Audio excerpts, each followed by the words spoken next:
শুরু করছি আজকের গল্প সৈয়দ মুস্তাফা সিরাজের লেখা ভৌতিক বাদুড় বৃত্তান্ত। গুণধর বললে, একটা কথা বলি দাদাবাবু, বাদুড়কে রাত বিরেতে কখনো বাদুড় বলবেন না, বলবেন রাত পাখি। অবাক হয়ে বললুম, কেন বলো তো গুণধর? গুণধর হাসল, এ তো সোজা কথা দাদাবাবু, কানাকে কানা খোরাকে খোরা বললে রেগে যায়। সাপকে কেউ কি সাপ বলে? বলে পোকা। বাঘকে বলে বড় মিয়া। ভূত প্রেতের নাম ধরে কি কেউ ডাকে? বলে ওনারা। বাদুড় বড় অমঙ্গলের জীব দাদাবাবু, কখনো রাত বিরেতে ও নাম মুখে আনবেন না। আহা, বাদুড় অমঙ্গলে কেন? প্রথম কথা হলো বাদুড়ের সৃষ্টি ছাড়া ব্যাপার। সবাই পা নিচে আর মাথা ওপরে করে দাঁড়ায়। বাদুড় দাঁড়ানো তো দূরের কথা, পা ওপরে মাথা নিচে করে উল্টো হয়ে ঝোলে। দ্বিতীয় কথা হলো বাদুড় উড়তে পারে, কিন্তু দেখুন যারা ওড়ে তারা ডিম থেকে জন্মায়, অথচ বাদুড় ডিম থেকে জন্মায় না। এসব সৃষ্টি ছাড়া কাণ্ড না দাদাবাবু? কথা হচ্ছিল বাদুড় নিয়ে, কারণ কিছুদিন থেকে দেখছি খেলার মাঠের ধারে পুরনো শিব মন্দিরের দেয়াল ফাটিয়ে ফাটিয়ে যে গাছটা উঠেছে তার ডালে একটা বাদুড় ঝোলে। ছেলেরা সন্ধ্যার মুখে খেলা শেষ করে চলে গেলে মাঠটা যখন নিরিবিলি ভৌতিক বাদুড় বৃত্ত হয়ে ওঠে, তখন বাদুড়টা অদ্ভুত চিৎকার করে আমার দিকে ছুটে আসে এবং আমি সরে বসার আগেই চাটি মেরে উড়ে যায়। কদিন এই জ্বালাতন সহ্য করার পর আমাদের বাড়ির কাজের লোক গুণধরকে ব্যাপারটা বললাম। বাদুড়টাকে তাড়াতেই হবে, এজন্য ওর সাহায্য দরকার। কিন্তু গুণধর এইসব কথা বলে আমাকে ভরকে দিল। শেষে বলল, সন্ধেবেলা একা দোকা নাই বা গেলেন ওখানে, রাত পাখিটা যখন আপনাকে পছন্দ করছে না তখন না যাওয়াই ভালো। আমার জেদ চড়ে গেল মাথায়। দিনের বেলা বাদুড় চোখে দেখতে পায় না। সকালবেলা একটা ছোট্ট লাঠি হাতে নিয়ে বেরিয়ে পড়লাম। আমাদের বাড়িটা এই মফস্বল শহরের শেষ দিকটায়। খেলার মাঠ পেরিয়ে ভাঙা শিব মন্দিরের কাছে গিয়ে দেখি হতচ্ছাড়া বাদুড়টা ঝুলছে। লাঠিটা জোরে ছুঁড়ে মারলাম তার দিকে, অমনি বিকট চিৎকার করে নিচে পড়ে গেল। তখন মায়া হলো, বড্ড সামান্য একটা কারণে বেচারিকে মেরে ফেললুম। বাদুড়টা মরেনি, কিন্তু ঘাসের উপর চিত হয়ে চুপচাপ পড়ে রয়েছে। চকচকে লাল চোখে তাকিয়ে আছে, দাঁত বের করা বেজির মতো মুখ। দেখে একটু ভড়কে গেলুম। বাদুড়টাকে বড় ভয়ঙ্কর দেখাচ্ছিল। ঠোঁটের এক পাশে খানিকটা রক্ত জলজল করছিল। মুখে একটু জল দেব ভাবলুম, কিন্তু এমন হিংসে বিটকিলে মুখের দিকে তাকাতে দিন দুপুরে গা ছমছম করছে যে। হঠাৎ সেই সময় মন্দিরের পাশ থেকে জটাজুটধারী এক সাধু বেরিয়ে এলেন। তারপর ব্যাপারটা দেখেই গর্জন করে বললেন, আরে আরে দুরাচার পাপিষ্ঠ, তুই আমার বাহনকে বধ করেছিস, অভিশাপ লাগবে তোর, তুই উচ্ছন্নে যাবি। আমি বেগতিক দেখে হন্তদন্ত হয়ে পালিয়ে এলুম মাঠ পেরিয়ে। আর পিছু ফিরে দেখার সাহস ছিল না। সেদিন বিকেলে অফিস থেকে ফিরে খেলার মাঠে আর গেলুম না। ওটা ছিল আমার প্রিয় বেড়ানোর জায়গা। কি জানি, যদি সেই রাগী সাধুর পাল্লায় পড়ি, অভিশাপের ভয় না হোক, খামোকা একটা ঝগড়াঝাটি বেঁধে যেতেও পারে। প্রথম দর্শনে ভরকে ছিলুম বটে, দ্বিতীয়বার আর ভরকাবো না।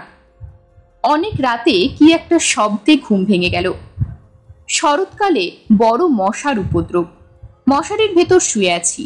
হঠাৎ মনে হলো মশারির ছাদে একজোড়া লাল জলজলে চোখ আমাকে দেখছে। তারপর মশারির ছাদটা নেমে এলো কিছুটা। খোলা জানলা দিয়ে চাঁদের আলো আসছিল। লাল জ্বলন্ত ভাটার মতো দুটো চোখ আমার মুখ থেকে মাত্র 1.5 ফুট ওপরে।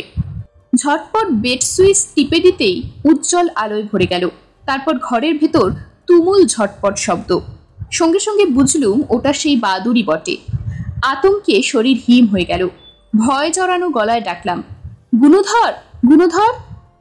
গুণধরের সাড়া পেয়ে সাহস হলো। মশারি থেকে মাথা বের করে দেখি কোনার দিকে বাদুড়টা চিত হয়ে রয়েছে। মশারি থেকে বেরিয়ে সাবধানে তার পাশ কাটিয়ে দরজা খুলে দিলুম। গুণধর বলল, কি হলো দাদাবাবু, কুস্বপ্ন দেখেছিলেন বুঝি? না না, সেই বাদুড়, ওই দেখো এবার আমার ঘরে এসে ঢুকেছে। গুণধর জিভ কেটে বলল, চুপ, রাত পাখি বলুন, রাত পাখি। সে উকি দিয়ে বাদুড়টাকে দেখে 2 পা পিছিয়ে গেল। তারপর আমাকে হাত ধরে টেনে বের করলো ঘর থেকে। শেষে দরজা আটকে দিল।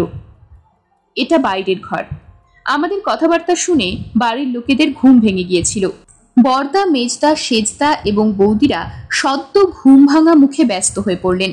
তারপর ঘরে বাদুর ঢুকেছে শুনে সবাই হাসতে লাগলেন। বরদা পরামর্শ দিলেন, চুপচাপ শুয়ে পড়গে যা।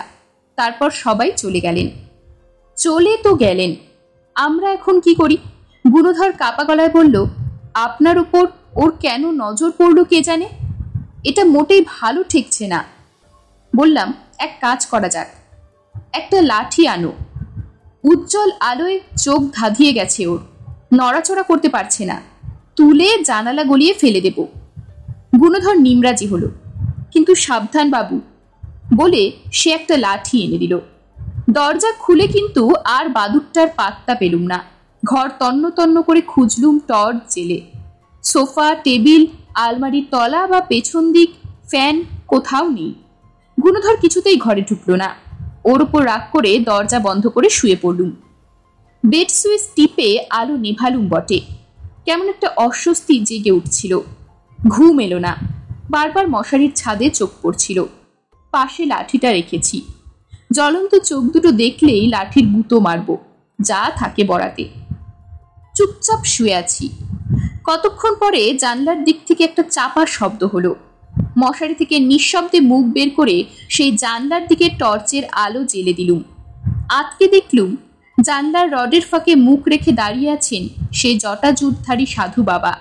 তার জটা আঁকড়ে কানের পাশে ঝুলছে সেই বিভৎস বাদুর। সাধু বাবা হিংস্র দৃষ্টিতে তাকিয়ে আছেন। 1 সেকেন্ড মাত্র, তারপর টর্চ নিভে গেল। বোতামে আমার আঙুল অবশ হয়ে গিয়েছিল আসলে। ফের যখন বোতাম টিপলাম, দেখি সাধু বাবা নেই, জানালা ফাঁকা। ঝটপট বেরিয়ে জানলাটা বন্ধ করে দিলুম। বাকি জানলাগুলো বন্ধ ছিল। বাকি রাত আর ঘুম হলো না। এমন আতঙ্কের রাত কখনো আসেনি। সকালে গুণধরকে চুপি চুপি সাধু বাবার কথাটা বলতেই হলো। গুণধর আরো ভরকে গিয়ে বারবার মাথা নেড়ে বলল, ভালো নয়, মোটে ভালো ঠেকছে না। কাজটা ভালো করেননি দাদাবাবু, বরং শিবের থানে গিয়ে ওনার কাছে ক্ষমা ভিক্ষে করে নিন। সেদিন দুপুরে আমার জ্বর এলো কম্প দিয়ে। অফিস থেকে রিক্সা করে বাড়ি চলে এলুম। ঋতু পরিবর্তনের ফলে জ্বর জ্বালা হতেই পারে, কিন্তু গুণধর সব ব্যাপার বাড়ির সবাইকে শুনিয়ে দিল। সে এবার আতঙ্কে হতবুদ্ধি হয়ে পড়েছিল। জ্বরের ঘরে বারবার সেই কালো রঙের লাল চোখা বাদুরটাকে দেখে গো গো করছিলুম। মা কান্নাকাটির চূড়ান্ত করলেন। বাড়িতে সবার মুখে আতঙ্কের ছাপ। 2 দিন 2 রাত্রি ধরে জ্বরটা থাকলো, কিন্তু আমার অবস্থা শোচনীয়। যখনই চোখ বুঝি, বিভৎস বাদুর কখনো সেই সাধু বাবাকেই দেখতে পাই। স্বপ্নেও সাধু বাবার জটায় বাদুরটা ঝুলিয়ে আমাকে অভিশাপ দেন। ঘুম ভেঙে দেখি গলা শুকিয়ে গেছে। মা শিওরে জেগে থাকেন, জল খাইয়ে দেন। জ্বর ছাড়ার দিন শুনলাম মা এবং বৌদিরা গিয়ে শিব মন্দিরে সাধু বাবাকে খুঁজছেন। তার দেখা পাননি। অগত্যা মন্দিরে পুজো দিয়ে চলে এসেছেন। মন্দিরের ফাটলে গাছে ওরা বাদুরটাকে দেখতে পাননি শুনে আশ্বস্ত হলাম। মা ভৎসনা করে বললেন, ছি, এমন বয়সেও ছেলে মানুষই গেল না খোকা? সেই ছেলেবেলার মতো দুষ্টুমি এখনো ছাড়তে পারলি না? আরো 3টে দিন অসুস্থ হয়ে কাটল, কিন্তু এই কদিনে বাদুরটা বা সাধু বাবার ভুতুরে উৎপাত আর ঘটল না। গায়ে জোর এলে একদিন বিকেলে অনেকদিন পরে খেলার মাঠে গিয়ে বসলুম। একসময় মাঠ নির্জন হয়ে গেল। সন্ধ্যায় ধূসর রঙে ঢেকে গেল চারিদিক। একটু দূরে শহরের রাস্তায় আলো জ্বেলে উঠল।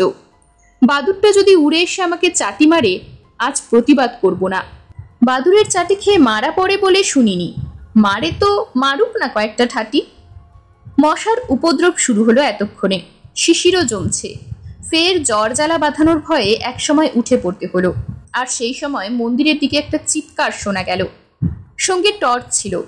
তক্ষুনি বোতামটা টিপলুম। তারপর একটা ভয়ঙ্কর দৃশ্য চোখে পড়ল।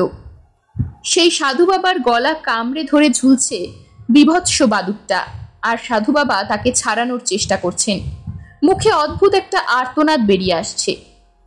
আমার দৌড়ে যেতে যেতে সাধু বাবা সশব্দে পড়ে স্থির হয়ে গেলেন। বাদুরটা ডানা ঝটপট করে উড়ে অন্ধকারের আকাশে মিলিয়ে গেল। আমার ডাকাডাকিতে খেলার মাঠের ওপাশের বস্তি থেকে লোকেরা আলো আর লাঠির সোঁটা নিয়ে দৌড়ে এলো। কিন্তু আশ্চর্য, লোকগুলোকে দ্রুত ঘটনা বলার পর ঘুরে দেখি সাধু বাবা নেই।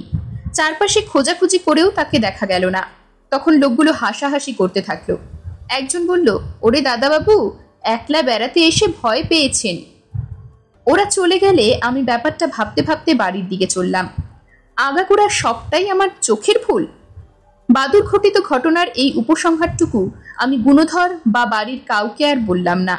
তবে এতকাল পরে মনে হয় আসলে ব্যাপারটা আগাগোড়াই ভৌতিক। দৈবাৎ কিভাবে ভূতেদের জীবনে ঢুকে পড়েছিল এবং তার ফলে কিছুটা ভুগতেও হয়েছিল।